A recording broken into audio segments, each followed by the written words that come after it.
بھائی آپ کوئی بادشاہ ہیں جنہوں نے کوئی پاکستان کو فتح کیا ہے، کوئی رانی ہیں، کوئی ملکہ ہیں جنہوں نے اپنی کوئی ذاتی جیل میں کسی بندے کو جو ہے وہ مخالف کو ڈال لیا اور اب آپ بڑی فتح یاب ہو کر آ رہی ہیں. تو بھائی ایک تو آپ سیاسی انتقامی کارروائیاں کر رہے ہیں اور اوپر سے آپ اس کا باقاعدہ جس کو کہتے ہیں نا وہ اونرشپ بھی لے رہے ہیں کہ ہاں یہ میری جیل میں. اور یہ وہ لوگ ہیں جو عمران خان نے ایک سٹیٹمنٹ دیا تھا کہ جی اے سی اتروا دوں گا، تو اس کے اوپر 4 سال انہوں نے ماتم کیا ہے اپنے ہم نوا میڈیا کے لوگوں کے ساتھ کہ ہائے ہائے دیکھو عمران خان نے یہ کیا کہہ دیا تھا کہ میں اے سی جا کے اتروا دوں گا. تو آج یہ جس رونت سے بول رہی ہیں اور پھر کہہ رہی ہیں جی میں نے تو کبھی انٹرسٹ نہیں لیا وہ کیا کھا رہا ہے وہ کیا پی رہا ہے. حالانکہ جو اس وقت ٹوٹل ان کا کنسرن ہے یہ اتنے احساس کمتری کے مارے ہوئے لوگ ہیں اور اتنے کمظرف لوگ ہیں کہ آپ اندازہ لگائیے کہ عمران خان کے دور میں ان کے احتجاجوں پر کبھی ایک دفعہ پابندی نہیں لگی، کوئی رکاوٹ، کوئی کنٹینر، کچھ نہیں ہوا. ان کی ضمانتیں ہوئیں، ان کے اوپر جو کیسز تھے اس دوران جب یہ جیلوں میں گئے یا ان کی بیمار ہوئے یا بیماری کی ایکٹنگ کرتے تھے، اللہ بہتر جانتا ہے، تو ان کو ہسپتالوں میں بھی شفٹ کیا جاتا تھا. یہ محترمہ کو ضمانت ملی ہوئی تھی کہ اپنے ابا کی عیادت کرو اور اس کے بعد دوبارہ کبھی وہ ضمانت ختم ہی نہیں ہوئی. تو یہ انہوں نے وہاں پر عمران خان کے دور میں فیورز لیں اور اس طریقے سے یہ لوگ چلے اور آج یہ کہتے ہیں کہ جی ہمارا کنسرن نہیں. اور خود انہوں نے جس طرح کے حالات میں رکھا ہوا ہے وہ دنیا بول رہی ہے، کسی کو بتانے کی ضرورت نہیں ہے. وہ ساری آپ انٹرنیشنل آرگنائزیشن سے پوچھ لیں، انٹرنیشنل میڈیا سے پوچھ لیں، وہ آپ کو بتا رہا ہے کہ کیا ہو رہا ہے اور کس طرح سے ہو رہا ہے. تو یہ آج جو یہ رونت ہے نا یہ اچھا ہے کہ یہ جو ان کے اندر کا چھوٹا پن ہے یہ باہر نکلے اور یہ اس طرح کے بڑے بڑے بول بولیں، کیونکہ انہی بولوں کے بوجھ تلے انہوں نے دبنا ہے اور یہ ہونا ہے، یہ تو فور شور ہونا ہے. مطلب یہ خدائی کے دعوے تو فرعونوں کو راس نہیں آئے، تو یہ لوگ کیا چیز ہیں. تو انہوں نے یہ فیس تو کرنا ہی کرنا ہے. تو یہ وقت کتنی جلدی آنا ہے یہ صرف ڈیسائیڈ ہونا ہے. لیکن یہ اگر کوئی سوچ رکھتا ہے کہ جناب آپ 10 سال کی پلاننگ کر کے ایکسٹینشنیں دے کے یہ سمجھتے ہیں کہ جناب آپ کے اقتدار پکے ہیں، تو یہ چلتا نہیں ہے اور یہ ہم بڑی جلدی دیکھ لیں گے. آخر میں جناب بات کرتے ہیں پی ٹی آئی سندھ میں آہستہ آہستہ بڑی تیزی سے، بلکہ میں کہوں گی کہ ایک ایسا چھپا ہوا سرپرائز ہے. میں آج دیکھ رہی تھی اندرون سندھ میں حلیم عادل شیخ صاحب نے جس طرح سے ریلی نکالی ہے اور ایک تھرو آؤٹ مختلف علاقوں سے ہوتے ہوئے گھوٹ کی، کشمور، کند کوٹ گزر رہی ہے، بڑی پذیرائی مل رہی ہے. تو وہاں پر جو پی ٹی آئی کا ایک ووٹ بینک ہے آہستہ آہستہ ڈیولپ بھی ہو رہا ہے. اندرون سندھ بھی، کراچی اور حیدرآباد سکھر وغیرہ میں تو ہے ہی، لیکن اب جو باقی اندرون شہر علاقے وہاں پر بھی بڑی تیزی سے اس میں سپورٹ مل رہی ہے.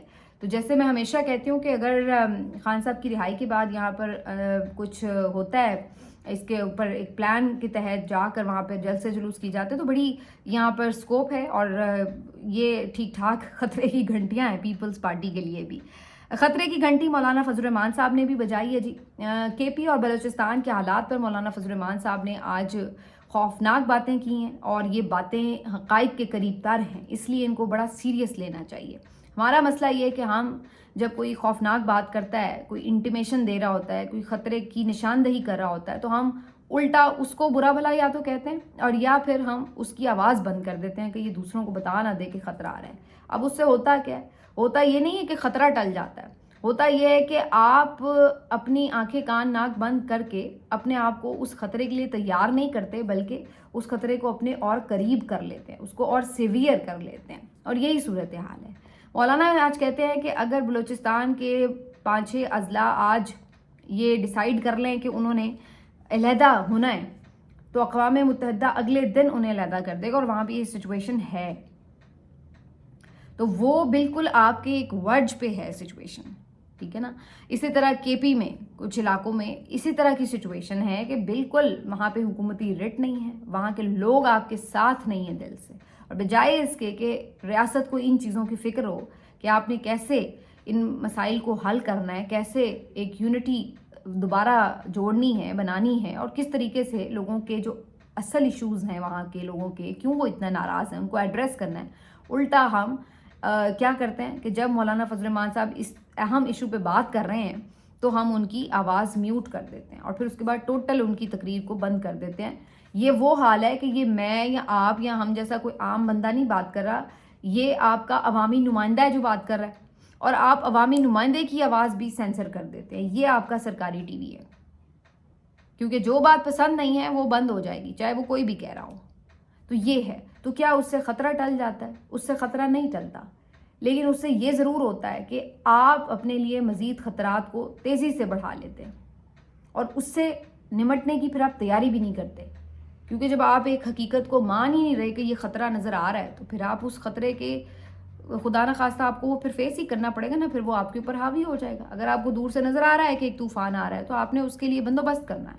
تو جب آپ مان ہی نہیں رہے کہ طوفان آ رہا ہے تو پھر آپ بندوبست کیا کریں گے؟ تو پھر کیا ہوگا؟ طوفان تو پھر تباہی مچائے گا. تو یہ ہے اصل پرابلم. ملتے ہیں آپ سے اگلے ویلاگ میں. اپنا خیال رکھیے. اللہ حافظ.